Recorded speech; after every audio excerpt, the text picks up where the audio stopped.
Welcome to the Who's Number One podcast. I believe this is episode number 168. We had a lot go down over the weekend. I'm your host, Hollywood Mike. Joining me as always, Corey Stockton in the middle, Razor Reed Connell on the end, Connor Josh in the back, man, in the YouTube, the Discord, all the social media. If you got questions for us, calling in from Las Vegas, Nevada, the reigning, defending Darth Rigatoni himself, coming fresh off his first taste of Mountain Dew, defending his bantamweight title the other night in a dominant victory. We'll get to that later. But first off, we wrapped our first event of the year, Tezos Who's Number One, presented by Fat Tire, Craig Jones versus Pedro Mourinho. It didn't turn out quite as exciting as some of the previous Who's Number Ones. There was, a little bit of the wrestling, shoving, pushing each other around. It happens sometimes, right? It's pro sports. It's on me as the matchmaker. I got to make better matches where we don't end up in wrestling stalemates. But, sometimes it happens. Had a little bit lower submission rate than usual. But I think there's still a lot of positives coming out of this event. I think there was some really good performances. I'm going to kick it around to everybody. First off, I want to hear what you think is the biggest story coming out of last Friday night. Corey, what do you think? Ooh. And we dwelled a little. We're about to dwell a little bit on maybe how unexciting, uneventful some of these matches were, but I really enjoyed that portions of the Nicky Rod Elder Cruz match. I think a lot of people really doubted Elder Cruz being able to wrestle with Nicky Rod, but he showed everybody what he's capable of. That one really, that's one of the reasons I didn't hate that match, is because you sort of had the David versus Goliath thing going on. Elder was a huge underdog in the betting. He was giving up some size, and seeing him going out there and being able to hang in there with Nicky Rod was actually exciting to me. Absolutely. Yeah, like who's out there wanting to go toe-to-toe with Nicky Rod? Yeah. Not many people. Elder Cruz, and I don't know too many people who are like willing to step into that arena and try to wrestle with one of the best wrestlers in jiu-jitsu. So hats off to Elder, yeah. How about you, Reed? Anything else stick out to you that coming out of Friday night you were excited about? Man, so much stuck out. It was an incredible night. I thought Mikey had an incredible match, super fun to watch. Jacob Couch looked electric as always. I think that's one of the biggest storylines, just what the biggest star Jacob Couch is becoming. But I know I'm kind of going around here, but I will say Ty Rotolo has got to be the biggest story kind of coming out of the event there. What he did to Levi, especially, he kind of really dominated the match, and another submission victory for the submission hunter, Ty Rotolo. The sky's the limit for this kid. So glad to have him on the Who's Number One stage looking like a badass. Yeah, it's almost a given. If the Rotolo brothers are on the card, they're going to collect that Submission of the Night award at the end of the night. Ty Rotolo probably has the most wins in Who's Number One history at this point. Two-division champion, just turned 19 shortly after the event. Incredible. I mean, the trajectory for these guys, for him and his brother, over the last year or so far, it's just been incredible. Yeah. Let's kick it to the back, even though he doesn't really know what he's talking about. Connor Josh, what excited you on Friday night? If you watched Ty Rotolo's post-fight interview, he talked about two potential matchups. First one with him and Cade, second with him and Mika, and then potentially Mika versus Cade for the number one contender spot for the 170 belt. If there's something exciting that came out of the weekend, that's the next potential one. 100%. I really like this angle. I mean, you got either Mika beats Cade potentially and fights Ty, or brother versus brother. Doesn't get any better than that. Brother versus brother for the belt, huh? Yeah, and in most cases, you think we're talking shit a little bit, but they've done it before, right? Yeah. We're going to see it again eventually. They don't need a belt. Sure. They'll do this over the remote control for the TV. They don't need a championship on the line. Hell yeah. No, you got to love these guys, man. Always down to throw down. But I think Ty throwing his brother to Mika, say let those two guys kind of figure it out who the number one contender is. That's a big brother move for sure. That's a boss move for sure. Connor, before I go to Mikey, who do we got hanging out online? What kind of creeps are lurking around our Discord and YouTube right now? Becerra immediately came in the chat. He's always number one in. Tell him I'm wearing that rash guard he sent me under this collared shirt right now. You're wearing the rash guard right now? Are you going to give us a little Superman peek? Or I had it on under my suit on Friday night. Who else is hanging around? We also got GS and Sauerkraut are always here. They're slowly trickling in. Looks like we got several people. Someone just asked when we're going to get pun on our shows. Big Trinity pun? pun, Trinity Okay. big pun, and Trinity pun on Who's Number One. They're trickling in. If you guys have any questions for Mikey or the rest of the podcast crew, drop them in the YouTube chat, drop them in the Discord, and we'll make sure to get them out there. I gotta say, Trinity Pun would be a cool eventual Who's Number One undercard match. She's been doing some big things. People have been messaging me about this girl before. Who is she? Tell me more. She's a 16-year-old girl from the East Coast. She did really well at ADCC trials. And I know who you're talking about. The young weekend, girl from ADCC trials. Yep. Back this weekend at Finisher, she ended up with a submission win over, I can't remember who her opponent was. I think Chrissy Briggs. Looked phenomenal. All right, shout out everybody in the Discord. Congrats, you're all on an FBI watch list now. Also, Fabricio Andre just showed up. He's yeah. in the chat now. What's up, Fabricio? World champ, what's up? Shout out to the Hokage, Fabricio Andre. We got to get him This on. is amazing. All right, Mikey Musumeci, what's going on with you out there in Las Vegas these days? How is your What's come up? down from experiencing Mountain Dew for the first time on Friday night? Man, Mountain Dew is the shit. It's awesome. Should we do it? Should we cheers? It's a- Should we cheers for the boys? Cheers. New I don't podcast have any sponsor. Mountain Dew. I just had caffeine, but it's empty. But cheers. We're doing this for you, Mikey, This is for in you. honor of Mikey Musumeci's title win. Defending the title, chugging some Hell Mountain yeah. Dew. Mountain Dew. Getting all hopped up. I feel kind of left out, but I'm just gonna an empty bottle. Yeah, well, let's but play. before we continue, Elder ahead. Cruz versus Nicky Rod. Before he fought, me and Elder were talking, and he likes Little Caesar's pizza, you know, and that's not real pizza. Like I was giving him kind of shit for that. Like I was telling him, like, man, like how could you eat that? That's horrible. But after his performance, maybe Little Caesar's is legit. I don't know. Are you gonna try it? No, I'll get canceled from being Italian if I had Little Caesars. Yeah, but But you don't get it worked for you him. don't get Mikey. You don't get it. You don't get Little Caesars because it's good pizza. You get it because you're broken and it only costs $5. That's why you get Little Caesars. It's like comparing a gourmet cheeseburger to going and getting a double stack at Wendy's or something. Man, it worked for him. So Little Caesars power to Elder Cruz. By it worked for him. What do you mean? Was he eating the pizza in the warm up room? No, like he told me he eats it like a lot when he trains and stuff. Because we were talking about pizza, of course. And like I was giving him shit for it. Like I was like, you don't even. That's not real pizza. That doesn't count as pizza. But after He that, dunked on you right in your performance, face. I respect it. I respect it. Respect, mad respect to Little Caesars. Maybe next episode True. we'll have some Little Caesars in here with our Mountain Dew. Who stuck out to you, Mikey? Who is the biggest storyline? Man. Who's I love the Bree fight versus Tubby. I thought that fight was insane. But one of the things about the match that I loved even more was when she got cut and Tubby rubbed her face, like helped her. You know, like that's what jiu-jitsu is about. Like I really loved how both people had so much respect and like the vibe of the fight was so cool. Yeah. But what a war. That was probably the fight of the tournament. Yeah, wiping the blood off over there. Yeah, that's Darth Rigatoni wouldn't do that. Darth Rigatoni would just lick the blood off and keep going.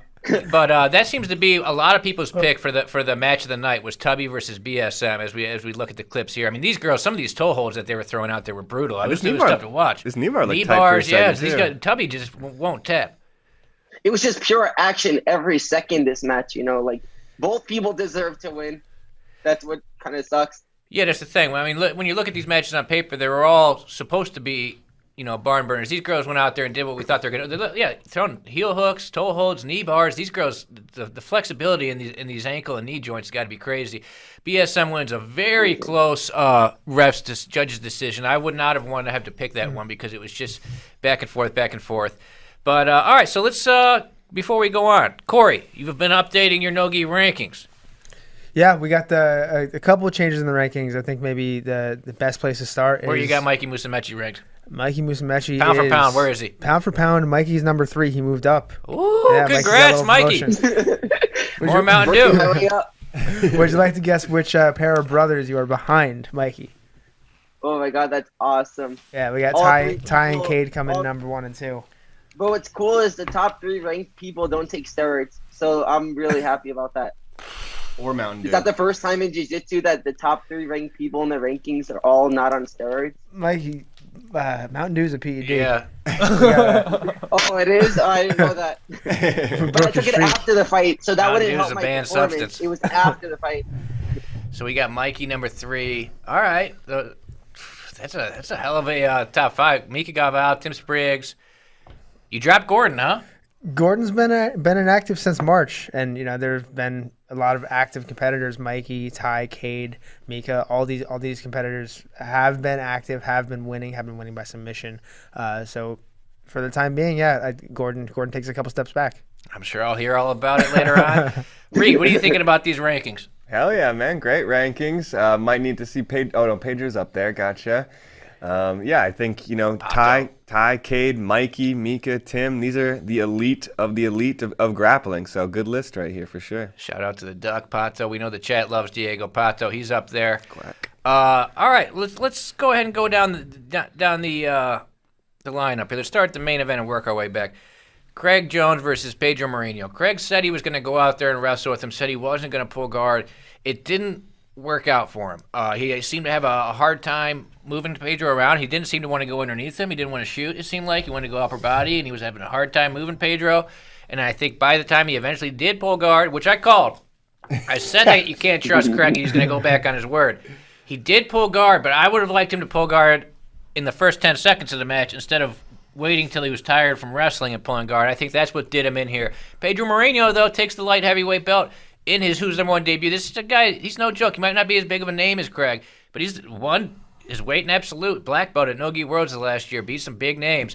Congrats to Pedro Mourinho. I mean, it wasn't the best match, but that happens sometimes. What do you think about it, Corey? Yeah, I think ultimately, I wouldn't be surprised if both Craig and Pedro had the same strategy. It looked a couple times to me like Craig was trying to bait Pedro to shoot, and he was looking for a guillotine. I don't know if that's what I just saw from my perspective on the mat, but I think I had heard it a couple times from his corner as well, that they were looking for a guillotine as well. So I don't know what the strategy was, but I'm surprised we didn't see him resort to his A game any sooner than he did, because when he did pull guard, he looked like he was tired, or maybe didn't expect Pedro to rush him the way he did, and that guard pass is ultimately what sealed the deal. Mm-hmm. Nothing puts butts in the seats like a 15-minute wrestling match with no shots. But I mean, Pedro earned this thing. He did get the guard pass, clean guard pass when it went to the ground. Mikey, what do you think about that guard pass? Have you had a chance to rewatch it? Yeah, it was beautiful. Pedro got around Craig's hip line and got to north-south. It was really nice how he did it. Then he locked his hands. So he got like a body lock, a reverse body lock from north-south. I feel like Craig, again, was just working wrestling. And it's hard, when Craig is one of those guys that fights every month, right? And when you're fighting every month, like, your odds, like, some months are going to be harder than others, So I think Craig's going to snap back from this, and we'll see, like, an awesome rematch between the two in the future. Absolutely. Yeah, I mean... Yeah, I was going to say, both these guys are elite. They're badasses, some of the best at the top of their game, So I'm not super low on this match. I think Craig did go out and take a lot of risks in this match. He risked it by wrestling when that's clearly not his kind of go-to. He risked a lot by pulling guard midway through the match, And I would just like to have seen Pedro take a couple more risks in the match. I feel like Pedro just played it a little safe, kind of let Craig take the risks and kind of capitalized on some of Craig's mistakes and stuff like that. So I would just have liked to seen Pedro, just go for it just a little bit more to try to finish the fight. Obviously easier said than done. Craig's a very, very dangerous guy, but hats off to Pedro, man. He did what he needed to do to win. And like you said, Craig will be back, I'm sure. And both these guys have a lot left to give, so. Yeah, I mean, there is kind of a question mark hanging over this one because it's like, yeah, Pedro got the W, clean W, past the guard and everything, but then the question lingers. If Craig would have played the normal Craig Jones strategy, how would this match have gone down? I think we're going to have to run this back one day, but I think obviously right now it doesn't make quite sense immediately. I want to know what you guys think. Where does Craig Jones go from here? Obviously, he's focused on ADCC, but if you were going to match him up in terms of a super fight, what would you be thinking right now coming off of this loss?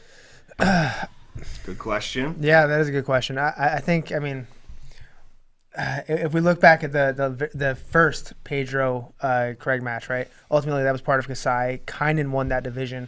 Kynan's been out of the 205 rankings, but I don't mind maybe a Kynan Craig match, given that Kynan hasn't been really active at 205. I'm sure he wants to get active at 205. Pedro seems to want that match, right? So maybe give them a common opponent and see who comes out of it. What was Kainen's last match? Was it Tim Spriggs? Mm-hmm. Yeah. His I think it's number one anyway. last Nogi match. Mm-hmm. Okay, yeah, both coming off of a big L there. I mean, that Kainen tapped him or just beat him on points at Kasai back in the day? I can't remember. Kainen tapped Craig. Kainen tapped Craig. All Took us right. back, So, yeah. I mean, Craig's weapon seems to be Kainen's Achilles heel over the last couple of years, though, as well. I mean, True. Kainen keeps getting heel hooked. What about you, Reed? What are some matchups you might want to see Craig or Pedro in going forward? Craig, I think you can match him up with Cade Rotolo, Match Colabate. anybody with Gabriel Souza. these young next generation stars. No, I don't know. I think there's still plenty of guys out there for Craig. I think a Couch in the future, maybe. Heisem Rita in the future, maybe. I think there's a lot of guys in there. That I think could still match up really well with Craig. And then I think I don't know. I feel like Kaiden might need a win on the Who's Number One stage in order to get back to a title shot. Yeah, you got Tim Spriggs waiting there, you got Pedro waiting there, but yeah, you're right. You'd want to go into that match off a W, right? Mm-hmm. Yeah, he did. Had a devastating loss there in Who's Number One championships. Obviously, we all know how good Kainen is. Very capable of bouncing back. But I think we should see that bounce back before we give him the title shot, in my opinion. But I don't know. I'll have to think more on who else could match up with Pedro. Connor, what are these degenerates saying online? We got any good insight on there? Yeah, actually, OC brought up a really fun matchup, I think. Elder Cruz versus Craig Jones. I know Elder Cruz called out Kainen Duarte, but that may be one to throw them in there together, see how they match up. Man, Elder versus Craig sounds pretty fun. Elder Cruz, we'll talk about him in a minute, coming off a big win. All right, let's move on along to the co-main event of the evening. This was a tough one for me. Everyone knows the Who's Number One podcast. We love the Ruotolo, big Ruotolo Brothers fans, but also big Xanadu God fans. Huge Xanadu God fans. Huge Xanadu God guys around here. Levi showed up. He was wearing all dark. He had his fight shades on. He was evil Xanadu God. He was looking good. I love, man, one of my favorite things to watch in jiu-jitsu right now is the Ruotolo's leg stepping passing. I don't know what they call that, but it's just a very intriguing thing to watch. It's beautiful. Yeah, it's mesmerizing. Mm-hmm. What do you think about that? Yeah, it's absolutely exhausting as the guard player. But one thing I liked about it, I appreciate about watching this, especially in a matchup against Levi, is we really got to see the maybe not the best of Levi, but we got to see the most active Nogi Levi we've seen yet, because Ty was constantly moving forward, constantly engaging. So while it wasn't the best night for Levi, we at least got to see some interesting looks from him that we didn't get to see maybe in a couple portions of the Taza match or even earlier in Levi's Nogi experiment. It's worth noting that Ty he finished with a knee bar here, but he did engage the bolo at one point. He got close to boloing Levi. Yeah. Mikey, what do you think about that? Did you catch that clip of Levi or Ty trying to climb Levi's back, trying to bolo him? Yeah, he dived on. I call it dives whenever you do berimbolo from top. So he did 2 dives on Levi, and he landed in an arm triangle with one of them, and he was really close to getting the arm triangle. His bolos looked amazing. The Rutolos just keep improving more and more, and you're seeing them become more and more dominant every performance they have. So, as a fan, it's so exciting to watch them. My favorite thing about the Rutolos is, these guys are just going for submissions anytime. They are not worried about, losing position off. I mean, you see he's almost taking it back. He goes into an arm triangle off it. He's just shooting a shot on everything. Everybody thinks it's going to be a heel hook. Nope, he gets him with a knee bar. They're dangerous with that darce from everywhere. I mean, Cade and Ty Ruotolo, if they don't hesitate. They see an opportunity. They see an opening. They shoot their shot. They go for that submission every single time, right? And they're only getting better at it. That's what 2 years ago, they didn't have any leg locks. And now all of a sudden they're finishing people left and right with leg locks. They're such students of the game. But yeah, honestly, when I saw the press conference with you, Mike, and Ty and Xanadu God there, I had to change my pick. I've been big on Ty this whole time, but as soon as I saw evil Xanadu God with the hair, the necklace, and the pants and everything like that. I thought Ty was going to be in for a rough night. Obviously, I was wrong there. Was that just off aesthetics? Just off of looking at like the type of Levi that came into this building. Just his vibe. Yeah, I was like, man, he's ready. It looks like he's he's coming to like Ty's funeral. He was a Dark Sandu guy was a different animal than when he showed up for the Taza match, and he had the heart-shaped glasses on, like and purple hair. You know, this one he came in, he was all business, and I was like, oh shit, this does not look good for Ty. Yeah, I think a lot of people would have got smoked out there against Levi that night, but Ty True. Ruotolo so far in these rules has only lost to Craig Jones, bumping up in weight, giving up some size. Ty and his brother just getting better and better, and I think as time goes on, it's just going to be rougher for the competition going against these guys. ADCC year, both these guys have qualified for ADCC in 2 different weight classes. Man, the sky's the limit for these guys. Incredible night. Champ for Ty Ruotolo. 2 belts, going for 3, possibly. They're only 19. That's the crazy thing. You know how much stronger and better they're going to get in like the next 2 or 3 years? Who's going to stop these guys? They might end up with every belt over 155 sooner or later. I mean, who's going to stop these guys? I mean, Cade, I think, has never lost on who's number 1, right? Right. He's like 4-0. 6-0. 6-0. Jesus. And his brother's like 7-1 or something.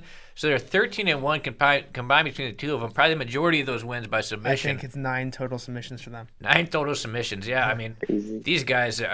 Thank God we got the Ruotolos in jiu-jitsu. These guys are always exciting to watch. There's 2 of them. It's like getting Marcelo in his prime, but you got 2 of them.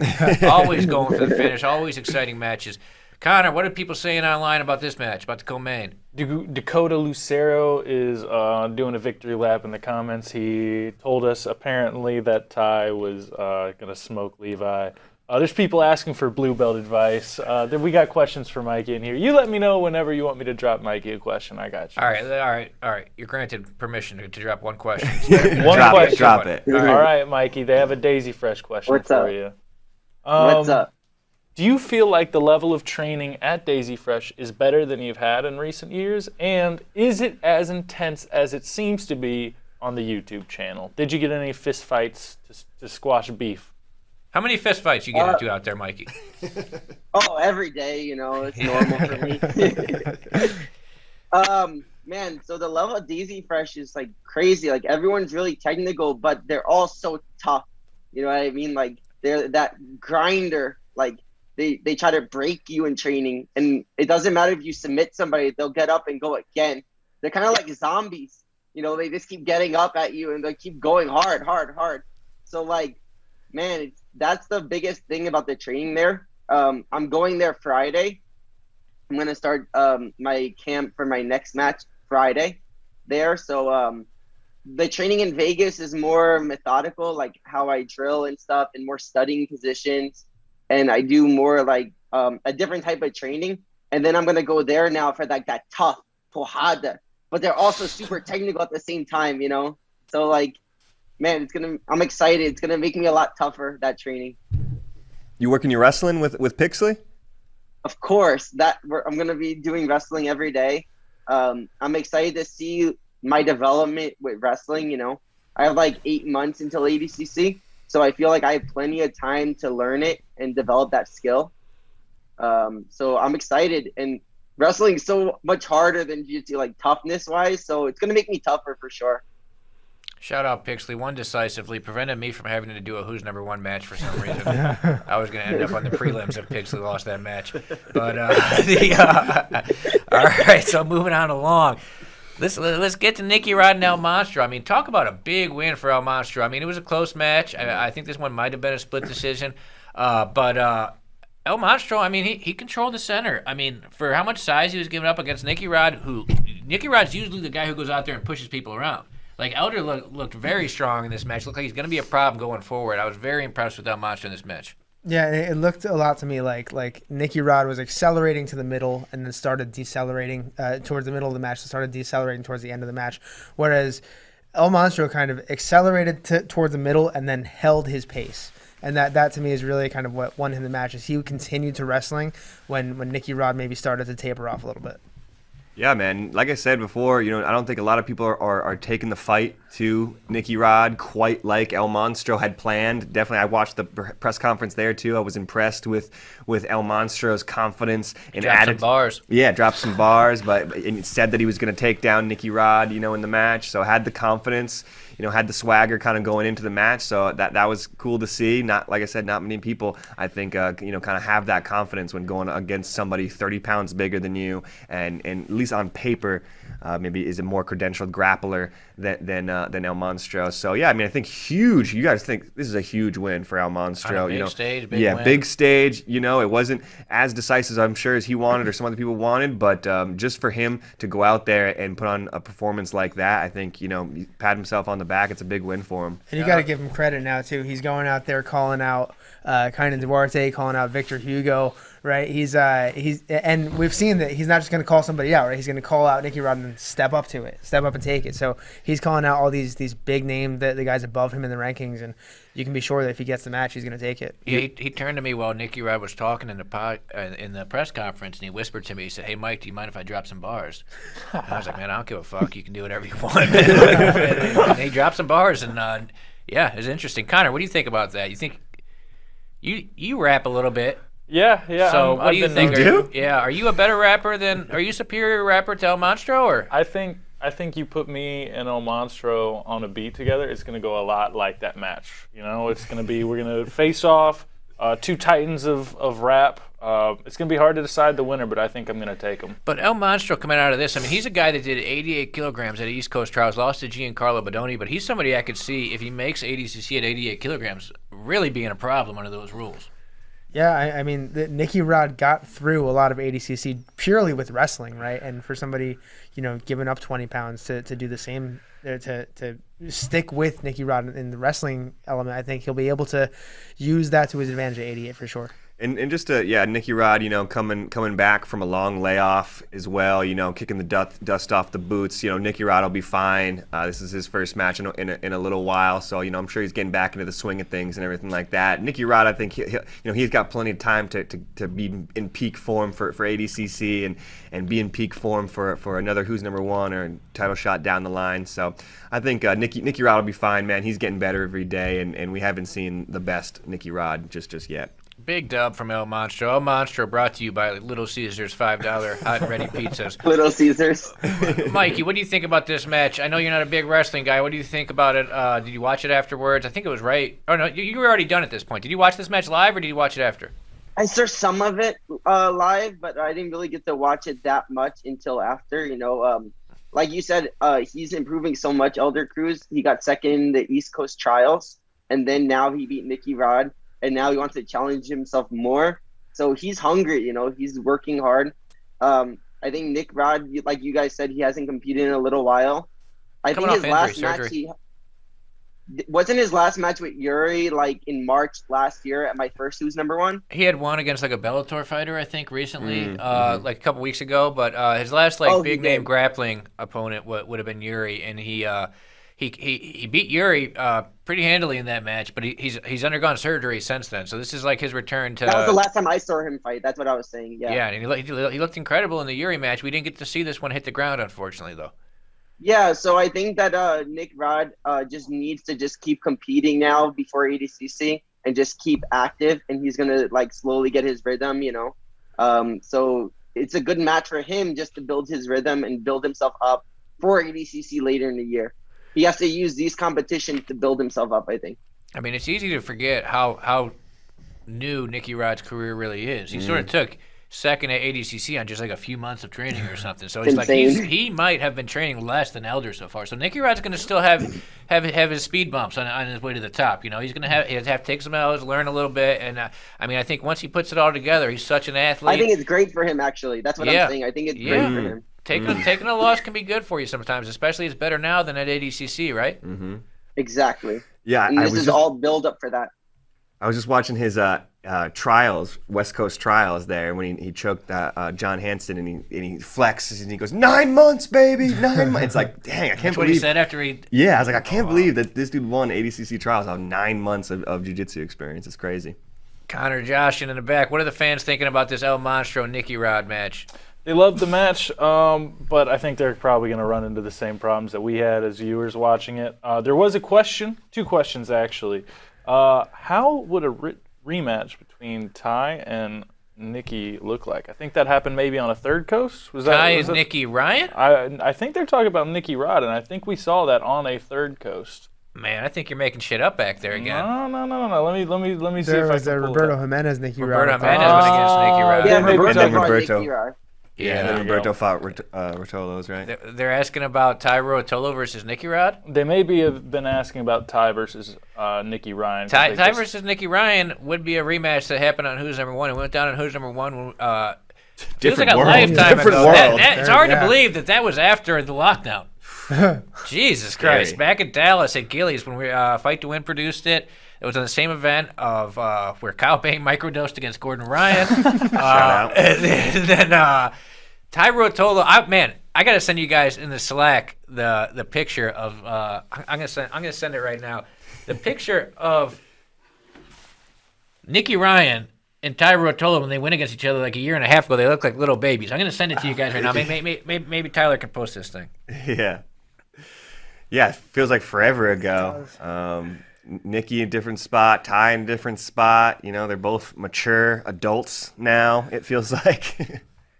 What else is going on back there, Connor? Anybody else got any more questions for Mikey or anything? Yeah, they were curious. Well, we do have a question for Mikey. Mikey, when are we going to see the Mikey Musumeci singlet special? We need, I think, since you're working on your wrestling, we need a singlet pick, and we I'm gonna also start wearing a need singlet. a custom Mikey Musumeci singlet. Yeah. Bro, you keep saying weird shit like that to Mikey. We're gonna have to stop letting you talk to him. We have to cut you off from the questions. If you're that wasn't even a question. We're sorry about that, Mikey. That was just a request for Mikey to send you pics in a singlet. Please send me singlet pics. Yeah. I just sent Tyler the pic of Nikki Ryan and Ty from the graphic. Hopefully we can throw that thing up because it looks hilarious when you look at how much different people they were just a little bit over a year and a half ago.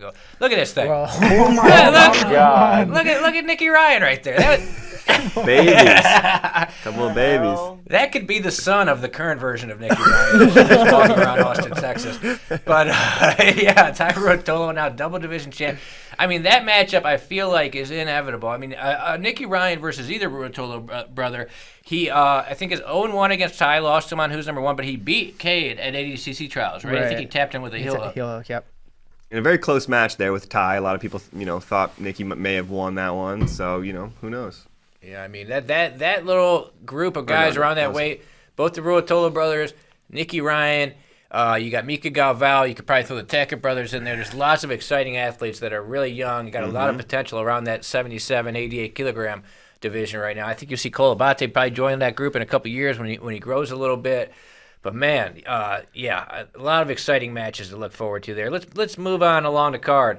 We already talked about this one. Maybe the fight of the night, match of the night, whatever you want to call it. Crybaby's online right now saying, don't call a jiu-jitsu match a fight. But BSM, Brianna St. Marie, coming straight out of Montreal, Canada, the mean streets of Montreal, Canada, defeats Amanda Tubby Allikin, who, I mean, we knew going in, these girls, I mean, they're gunslingers. They go out there, they go for submissions. That's all they did. It was just nonstop submission attacks for this entire match. I'd agree, match of the night for Tubby and BSM. Yeah, but both these girls are finishers, right? Before this match, Tubby had 2 submissions in her 2 victories. Fastest ever. Brianna had 1 submission in her 1 victory. I was surprised, though, how open Brianna's game is, because despite the fact that she is always a submission hunter, she's typically like a control-based, very slow-paced, moving into position, then getting to her kill spot and finishing there.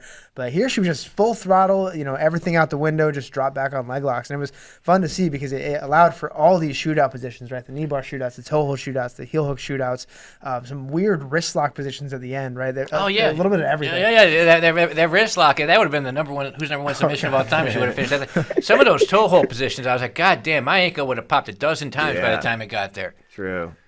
Huge win for Brianna, man. I think this is exactly what Who's Number One is about. Taking a young, up-and-coming, talented girl like Brianna St. Marie, giving her the stage that she deserves. She has elite jiu-jitsu, clearly.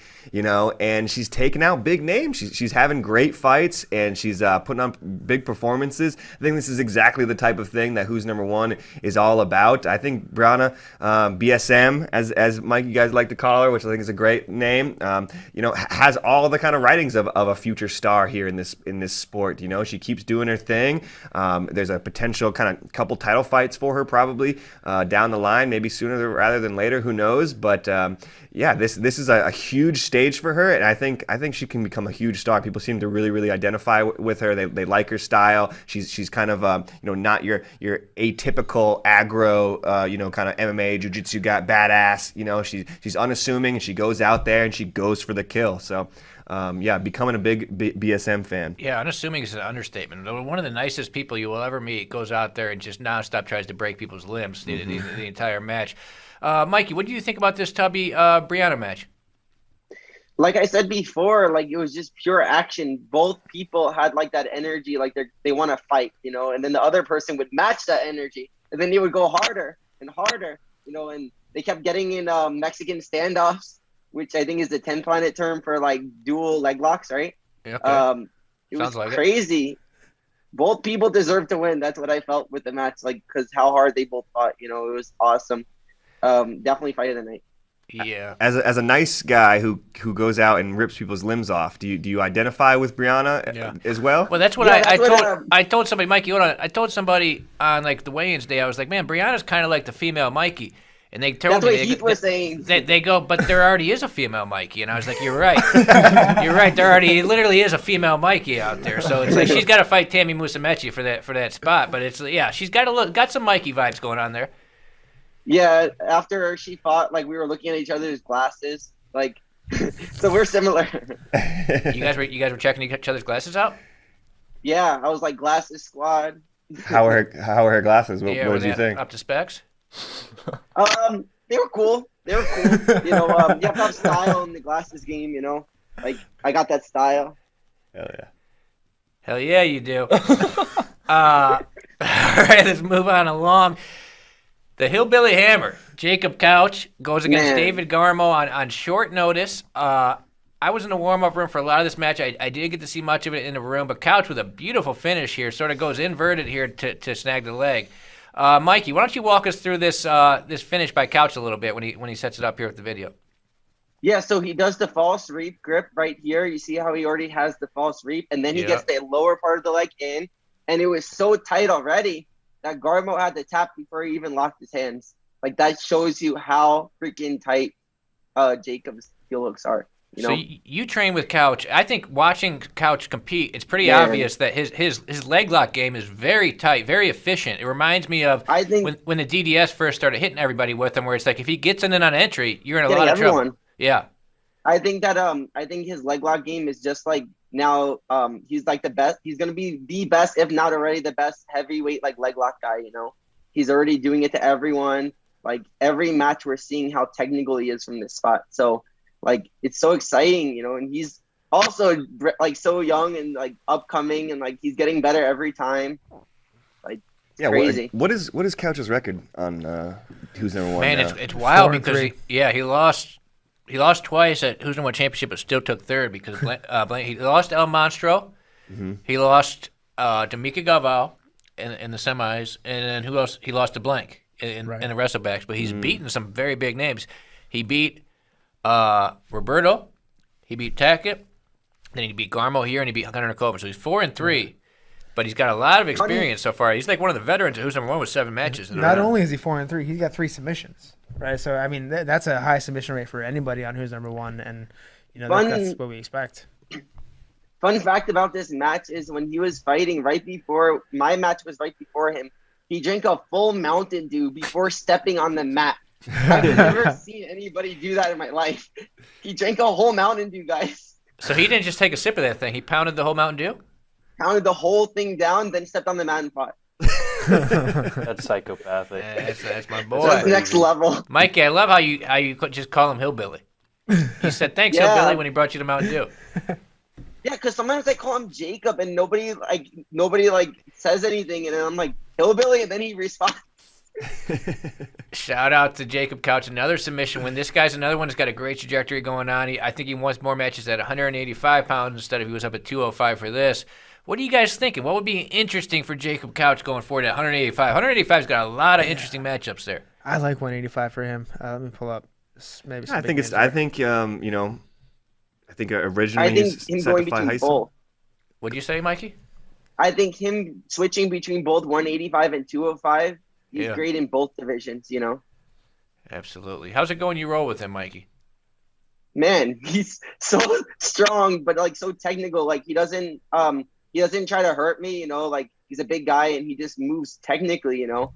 Like he's so strong, guys, that if I started a full heel hook on him with his big toe, he can lift me off the floor, like literally. And I'm like in the air just with him with his big toe. Damn, that is strong. It's like Thanos level strength. He just elevates you with just his toe. It's a strong toe. It's insane. Like he makes me feel so small. All right, hey, Jacob, he's the big guy that's safe. Connor, we got any action online? What's going on? Yeah, man, we got a few guys. They're talking a potential Craig Jones versus Jacob Couch matchup, which maybe will get Craig out of his wrestling ways that he's picked up, and we can bait him into a leg lock battle. Yeah, that would be definite new generation, old generation. You know, Craig Jones versus. Hey, Mikey, how do you think the hillbilly hangs in there in a leg lock shootout with Craig Jones right now? I think that that match would be insane for me to study, first of all, because they're both so technical at leg locks. I think that he's up there, dude. I think that his level of leg locks is the best, if not like the same par as those guys, you know. So he's ready for all those matches. I feel like Couch too at 185 pounds. Like he's got a big frame for when he goes down. Like we only saw him at 185 for the Who's Number One Championship, and he looked great. Mm-hmm. I mean, I think he could do a lot of damage in that division. He's a lanky dude and a strong dude for 185 pounds. Mm-hmm. Yeah, a lot of good matches in there for him. You could do the rematch with Thor maybe. I know Mason Fowler is not 185, but that might be a cool match. Mason versus Couch. I think he could take a step up in competition here. Definitely seems ready for it, taking out just about everybody that we've thrown at him here. So maybe a big match for Couch is in his future. Yeah, I think with submission wins over guys like Carmo and Hunter Colvin, he's clearly kind of put a stamp on the fact that he's above that middle of the pack round. He's ready for maybe a lot more top 10 guys. Where you got Couch at in your rankings right now? He's ranked at 185. At 185, he's number 9. He's number 9. He's not at 205, but that just speaks to how deep 205 is right now. All right. Let's move on along to the first match of the main card. The main event in our hearts here at the Who's Number One podcast, because our own Darth Rigatoni, Mikey Musumeci, defended the bantamweight title, tasted his first Mountain Dew. First off, Mikey, let's talk about last week. What was the experience like for you coming out to Dallas and defending your title?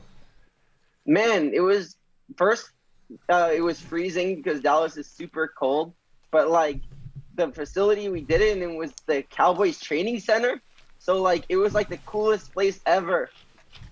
They have state-of-the-art equipment, like different like saunas, baths, all different things in this place. So that was like really cool being in it. It reminded me of UFC PI kind of. Then the whole experience itself was awesome. I was used to Austin because we always do it in Austin, but Dallas was pretty cool. Just really cold. I froze really bad. Yeah, the facilities that you're talking about is called the Sports Academy at the Star. It really was something special, seeing all the athletes getting to use the stuff the Dallas Cowboys, Dallas Mavericks, all of them use. Great hospitality, and we'll be back out there. Really looking forward to that. But, Mikey, how about the match here? What's the deal with Estevan? Nobody can tap this guy. What's it like competing against Estevan, against the Big Show? Estevan's like a zombie. Like, you feel like he just keeps coming forward, and, like, his limbs and body just feel like they don't, like, they just feel like they're just slithering around, and like it's such a weird experience competing with him, and he's so tough. And like why is a zombie? Like you hear, like when I was fighting him, I heard like the first 2 minutes he was like out of breath, like but he doesn't stop moving. So he's kind of like Leandro Lowe, like old school Leandro. Like you always see him like out of breath and dying, but I can he doesn't see that. stop moving. Absolutely, yeah. The old So- old school Venom, Guy, Leandro, just Toriano passing until he falls down. He wins the match, but he falls down at the end. Esteban, you got on his back. You had an ankle lock bite at one point. Like, did you feel like you were close to tapping him at all? Like, how tight was the ankle lock? That one surprised me because usually you get somebody's ankle and you just blow it up. Yeah, so the length of his leg was definitely a different experience for me, than some of the other guys I fought.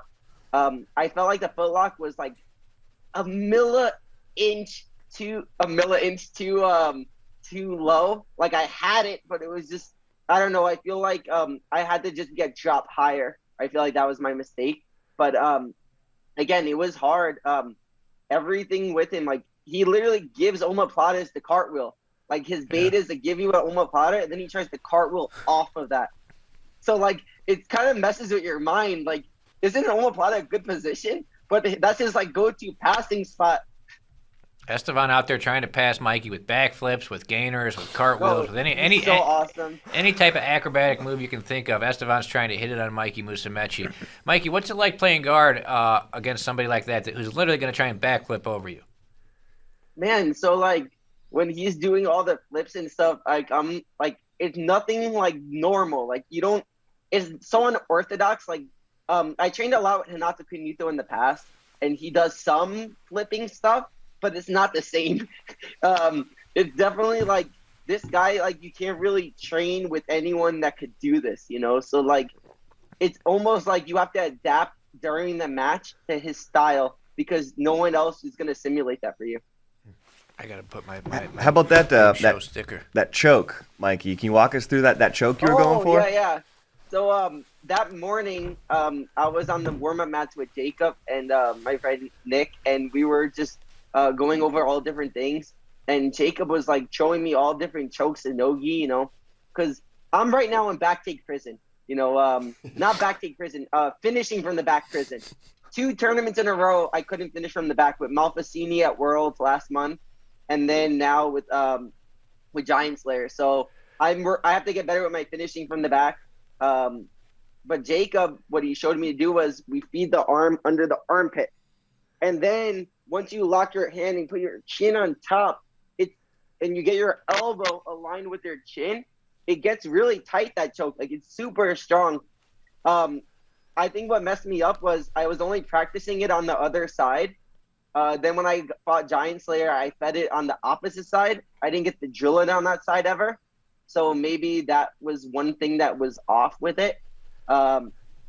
It's definitely it was definitely like a interesting experience trying to be on his back though, like how he moves from there. He passes a lot of people's guards when you're on their back. So that was on my mind the whole time. Like he's really good at like peeling you off and landing in north-south. I think he did that with Damian Anderson once. He did that with Junie like 3 times. So I was just very like, that's one of his attacking spots. So even though you're on his back, like you feel like he's going to attack you. So I definitely want to get better from the back though. I feel like that's my next thing I'm in prison for, finishing from the back prison. You're a wanted man. It's like this, Mikey. You go through. Yeah, Like so this? feed your right hand. No, the other way. Feed your right hand under his armpit. And Yes. he's locking it up like Now RNC, right? Got it. So Yeah, this is like now a feed it, sleeper and now hold. put your chin on top of Sleeper hold. on top of your hand, on This top of hand? your hand, $1 million like dream. here. Like this? No, on top of your other hand. Oh, on on this top. hand. Yeah, that one. Did we find the thumbnail, guys? Got it. Shout out to the Giant Slayer. Go over to my shot, Tyler. I'll show my Giant Slayer sticker.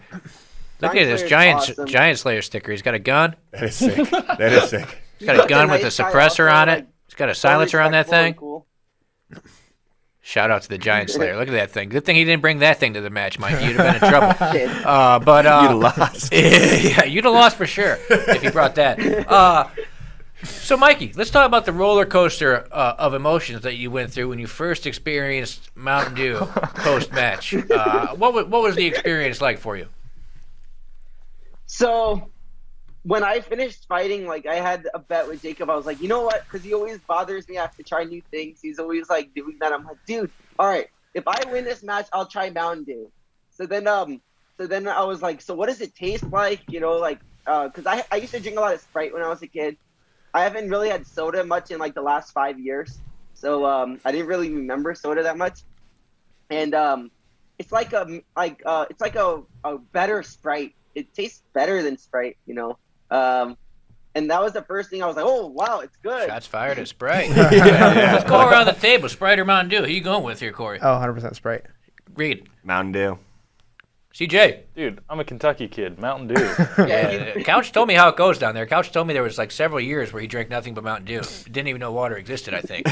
I'm going Sprite. I'll have Sprite with my Little Caesars hot and ready. But Mountain Dew is not a bad choice if you have to choose one. It had to have tasted good, especially post-match. You went out there competing for 15 minutes. Oh, so refreshing. Oh, yeah, as soon as it hits the lips.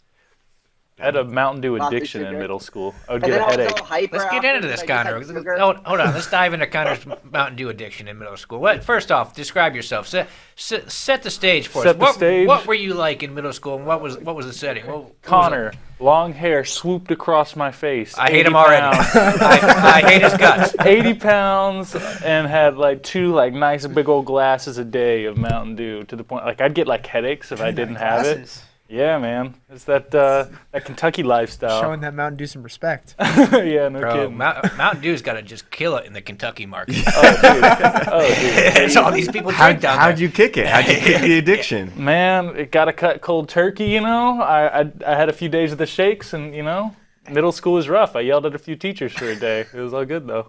I haven't had my Mountain Dew today. And today you relapse. Now we're into it. Next time you see Connor, he's just going to be just completely out of control.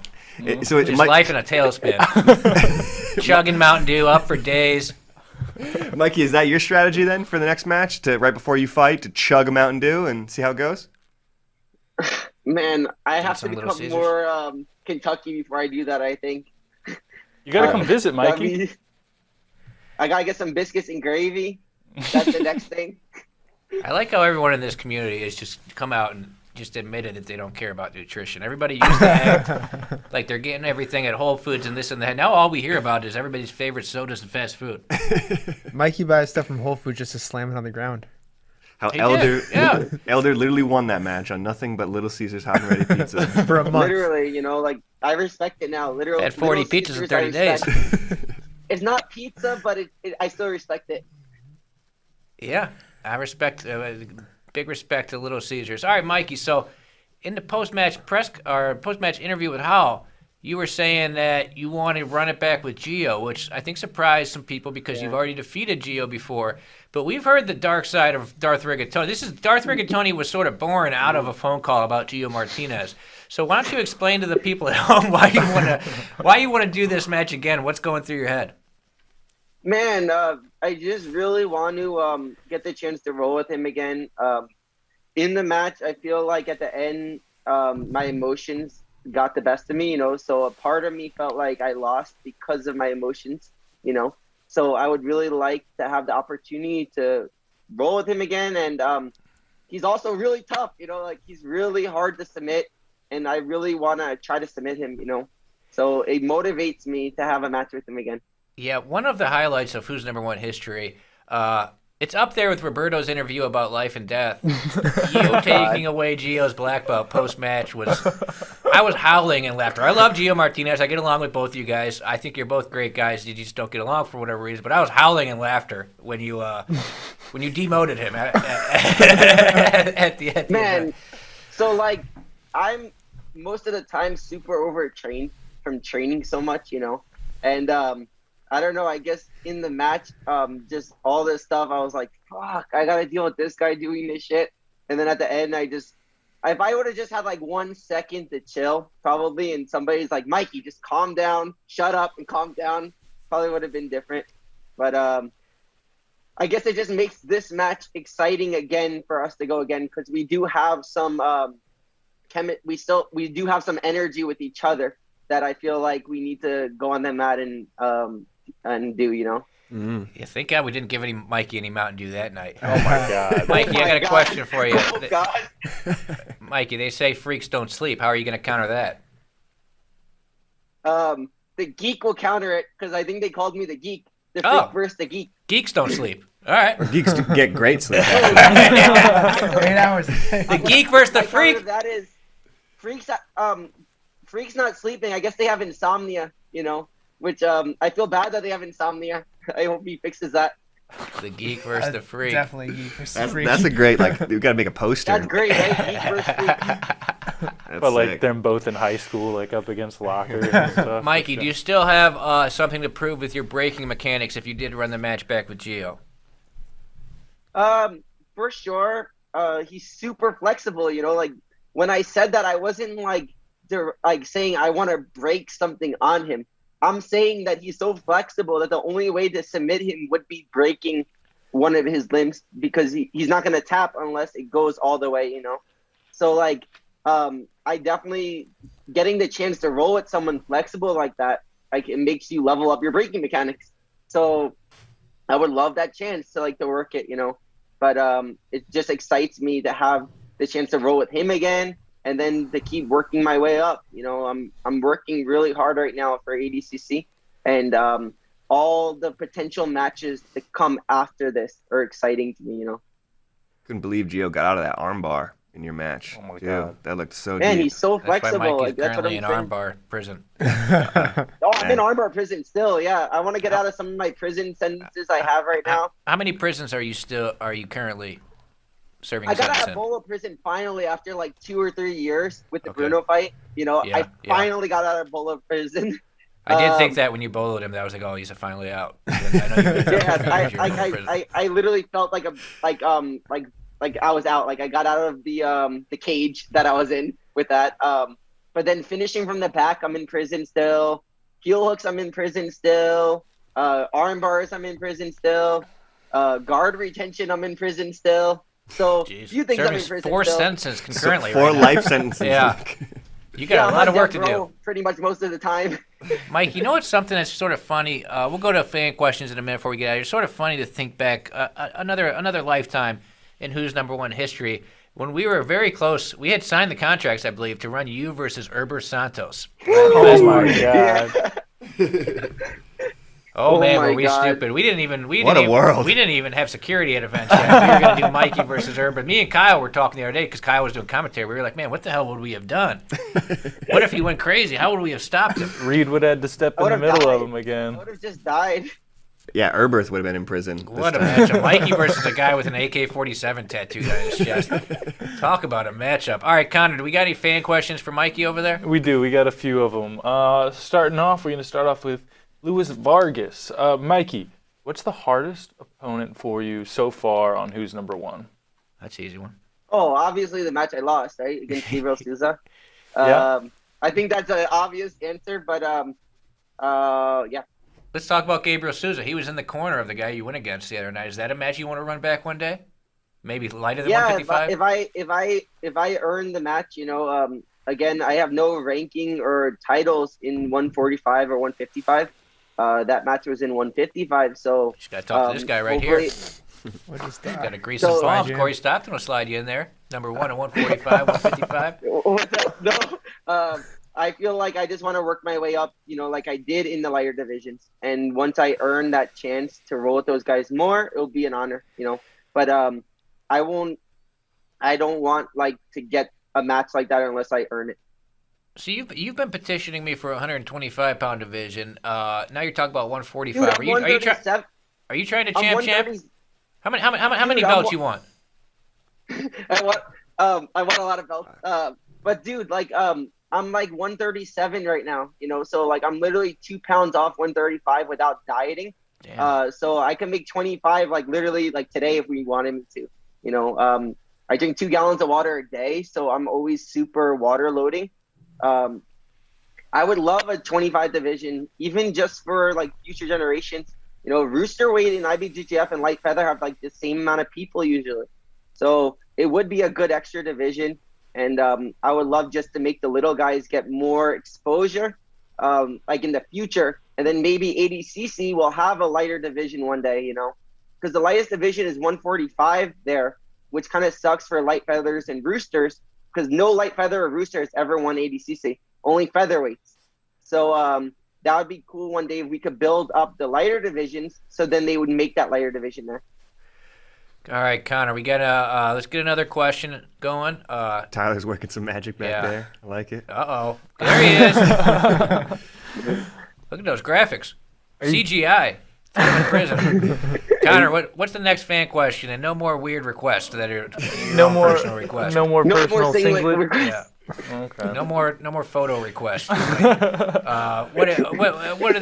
the next question from online, Connor? Yeah. So, Mikey, what was the difference with Esteban's, like, the length of his limbs and the size of his body, and how did that affect your game plan going into it? What were you looking for versus not looking for, and how did that change your strategy? Honestly, I didn't want it to change my strategy at all. You know, I had like a mindset that I wanted to like be able to do what I'm working on the size of his limbs, just like everyone else, you know. But as I was in the match, it got harder and harder with the length of his legs. So then as you see while I'm fighting, I started doing more toe holds and footlocks later in the match. I think that if I would have played that strategy earlier, it would have been easier. But it just takes adaptation while you're fighting him to start seeing how to properly deal with his obstacles he gives you, you know? Yeah. We got another one, a potential matchup question. Mikey, how do you think a match between yourself and Cole Abate would go? Ooh. Man, Cole is just like the Rutolos. Like, he's just every day getting better and crazy, and just gets better and better, you know. So that'd be a crazy match. That kid is going to be a legend in jiu-jitsu, you know. So it's only 17. It's insane. Mike, you ever fought Pato Nogi or just in the gi? Only gi Europeans. I think he I can make fought him. 135. It's a fan Yeah, favorite, that would be a great matchup with Pato. We fought in Euros in 2020, and I got him in Estima there, you know. So that was a great match. Pato's incredible. He keeps winning all of his matches, you know. My friend Isaac fought him at Jiu-Jitsu Con like 2 months ago, and they had a really good match. So that would be a great matchup. All right, Connor, Especially if I went up to light feather again in the gi, which I might. I don't know yet. I feel like I could. I want to do both divisions. I wish I was allowed to do both light feather and Brewster in the gi. That'd be crazy. All right, we got a lot of exciting stuff coming up, a lot of big announcements coming. We got another Who's Number One in the mix. Reed's got some stuff we're working on. We're moving downtown.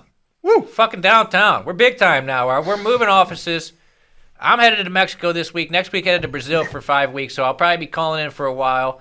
The studio will still be here, but we're moving downtown. We're moving on up in the world. We're all going to start wearing suits, bringing briefcases to work. Things are changing around here.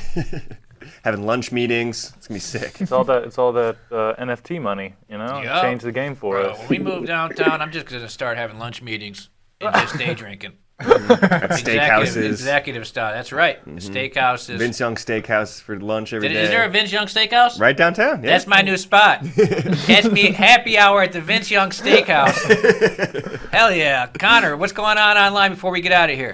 They're talking about Mikey being in prison. They're talking about potential matchups for Cade versus Cole. I think these guys are just excited for the future of Who's Number One, just like I am. Speaking of prison, we're going to put you in prison if you keep asking Mikey Musumeci for a Send- prison. Oh, actually, there's Singlet one more pick. question down here, Mikey, for you. Oh my god. Yeah. It's weird. For the chat, not for me. As a friend that's asking. No. The reigning, defending, undisputed bantamweight champion of the world, Mikey Musumeci, calling in from Las Vegas. Clap it up for Mikey. Experienced Mountain Dew. Mikey can actually go out like an adult and drink Mountain Dew, unlike our friend in the back, Connor Josh, who will lose control of his life. Corey, updating the rankings. If you're mad about rankings, don't message me. I don't do them anymore. It's all Michael's fault. Razor Reed down on the end. I'll be in Mexico. I'll be in Brazil for the next 5 or 6 weeks, but I'll be calling into the show because we got a lot of match announcements coming. We got our next Who's Number One. You guys are going to love it. God bless you. Take it easy. Go fuck yourself. Take care, guys. All right, Mikey. Good shit.